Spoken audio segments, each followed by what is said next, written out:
তুমি আহি পালা? মই অথনিৰ পৰা বাট চাই আছিলোঁ তুমি অহালৈ। ইমান দেৰি হ'ল যে তোমাৰ আহি পাওঁতে? এই ৰাস্তাত বন্ধু এজন লগ পালোঁ, তাৰ লগত কথা পাতোঁতেই অলপ দেৰি হৈ গ'ল আহি পোৱা। বাকী তোমালোক সকলোৱে ঠিকে আছে নহয়? পৰি মাজনী গ'লে গ'ল, দেখা নাই যে তাই স্কুল গৈছে নেকি? আহিব জীয়েকে খবৰ লৈছে। আমাৰবোৰ আকৌ কথা সুধিবলৈ সময়ে নাই। মই জীয়েকজনীহে আগতে খবৰ লৈছে, মোক ছোৱালীজনীৰ কথা খবৰেই লোৱা নাই বাৰু। পৰি, পৰি, এইফালে চোৱাহিচোন কোন আহিছে। পাপা, তুমি আহি পালা? মই অথনিৰ পৰা ৰৈ আছিলোঁ তুমি কেতিয়া আহিবা বুলি। পাপা, আৰু নাযাবা দেই তুমি ইমান দূৰলৈ। মাজনী, মই আহি পালোঁ। তুমি কিয় স্কুল নগ'লা আজি? তোমাৰ ভালেই নহয় মাজনী? পঢ়া শুনা কেনেকুৱা কৰিছা? চব ঠিকে আছে ন? পাপা, ভালেই। চব ঠিকে আছে, মই পঢ়িছোঁ পাপা। 11 তাৰিখৰ পৰা আমাৰ এক্সাম আছে পাপা। হয় নেকি? তেনেহ'লে তুমি ভালকৈ পঢ়িবা আৰু এতিয়া এক্সাম হ'বই নহয়। তুমি আজি কিয় স্কুল নগ'লা? ৰিয়া ক'লে গ'ল? ৰিয়া স্কুল গৈছেনে নাই যোৱা? হেৰি মানে এই ৰিয়া স্কুল গ'ল। আজি তাই স্কুলত কিবা আছে বোলে। আৰু এই পৰিয়ে তুমি আহিবৰ কাৰণে আজি স্কুলেই নগ'ল। বাট চাই আছে তুমি কেতিয়া আহিবা কেতিয়া আহিবা। সেইকাৰণে তাই স্কুললৈ নগ'ল। মই কৈছিলোঁ যোৱা স্কুললৈ, পাপা আহিলে চাগে লগ পাবাই, কিন্তু মোৰ কথা নুশুনিলে তাই স্কুলেই নগ'ল আজি। পৰি, মই কি শুনিছোঁ এইবোৰ? তুমি কিয় স্কুল নগ'লা আজি? যাব লাগিছিলে, এক্সাম হ'বইচোন। হ'ব আৰু এতিয়া বাপেক জীয়েকে কিমান কথা পাতি থাকিবা। আহা, তুমি ভাগৰে জোগৰে আহিছানে? ফ্ৰেছ হ'লে মই তোমাৰ কাৰণে চাহ একাপ বনাই আনোগৈ। আহিছাহে, কথা পাতিবা আৰু সময় আছে নহয়। ঠিক আছে নিলো, মই ফ্ৰেছ হৈ লওঁগৈ, তুমি চাহ বনোৱাগৈ। ঐ ক'লৈ যা এইফালে মাহী মাতিছিলে কি কোৱাচোন? বাপেৰৰ আগত এইবোৰ নাটক দেখাব নালাগে।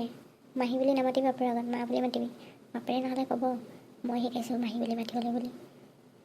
আৰু বাপেৰৰ আগত কথাবোৰ লগাই নিদিবি। মই অথনি কি কৈছিলোঁ কথা মনত আছে নহয়? কেনেবাকৈ যদি মই গম পাওঁ, তোক চুলিত ধৰি ঘৰৰ পৰা উলিয়াই দিম মই। মনত থবি এইটো কথা। মই একো নকওঁ মাহী, আৰু পাপাৰ আগত মই তোমাক মা বুলিয়ে মাতিম। হ'ব এতিয়া যা, মোৰ মুখলৈ ভেটেঙা লাগি চালিব নালাগে। ৰুমত গৈ সোমাই থাকগৈ, কিতাপখন চাই পঢ়ি থাকগৈ। বাপেৰে আকৌ দেখিলে ক'বই নহ'লে মোক পঢ়িবলৈ দিয়া নাই বুলি। ঘৰৰ পৰা ওলাই তিলৌকে ঘৰটোত ঘূৰি নুফুৰিবি, মাতিলে ওলাই আহিবি।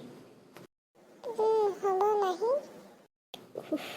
এই বাপেকটো থাকিলে ইজনী একো কাম এটা লগাব নোৱাৰোঁ। ক'বই নহয় মোৰ পৰি মাইজনী কাম কৰিবলৈ দিছা বুলি। আমি একো কাম কৰি মৰিলেও একো নাই, জীয়েকে অলপো কষ্ট পাব নালাগে। আলাসত লাৰু যে এই মই চাই ল'ম ইহঁতক। এইকেইদিন আৰু মাহানি হৈ বহি বহি খাওঁ আৰু। মই কষ্ট কৰি মৰি যাওঁ, তথাপিও মাকজনী যে কাম কৰি আছে, জীয়েকক অলপো নপঠিয়াই দেচোন। মাৰো সহায় কৰি দিয়ে অলপ বুলি বহাই খুৱাব জীয়েকক। তোমাক সোধাই নাই নহয়, তোমাৰ কামবিলাক চব ঠিকে হৈ গ'লতো? নিলো, মোৰ কামবিলাক চব ঠিকেই হৈ গ'ল। হেৰি নহয়, মই তোমালোকৰ কাৰণে চবৰ কাৰণে কিবা এটা লৈ আহিছোঁ গিফ্ট।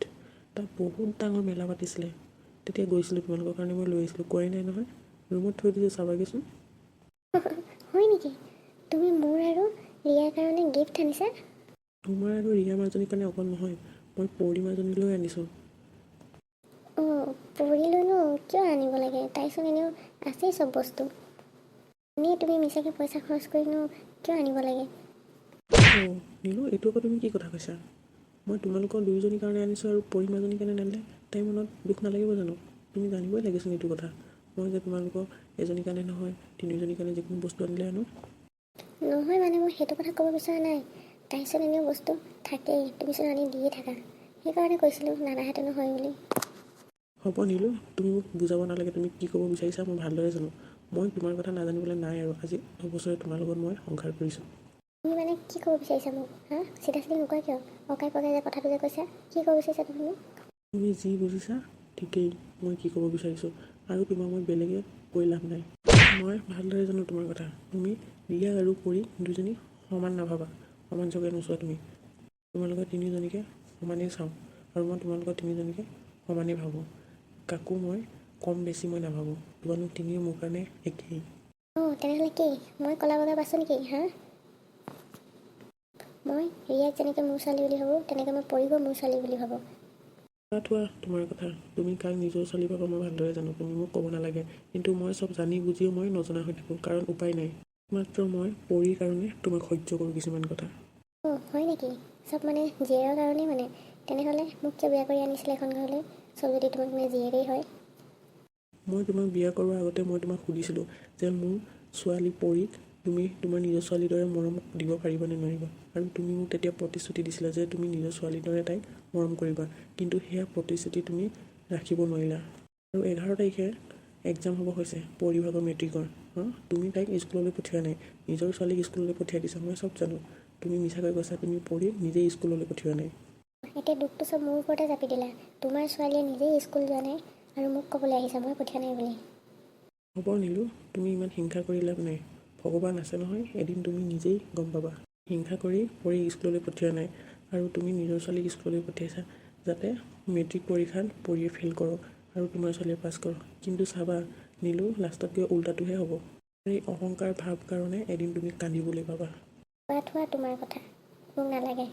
মই কোৱাৰ কথা এতিয়া তুমি থোৱা মোৰ কথা নালাগে ক'ব আহিছা। মনত থবা নীলু, কৈ থ'লোঁ মই। বাদ দিয়া তোমাৰ কথা, শুনিবলৈ মোৰ ওচৰত সময় নাই।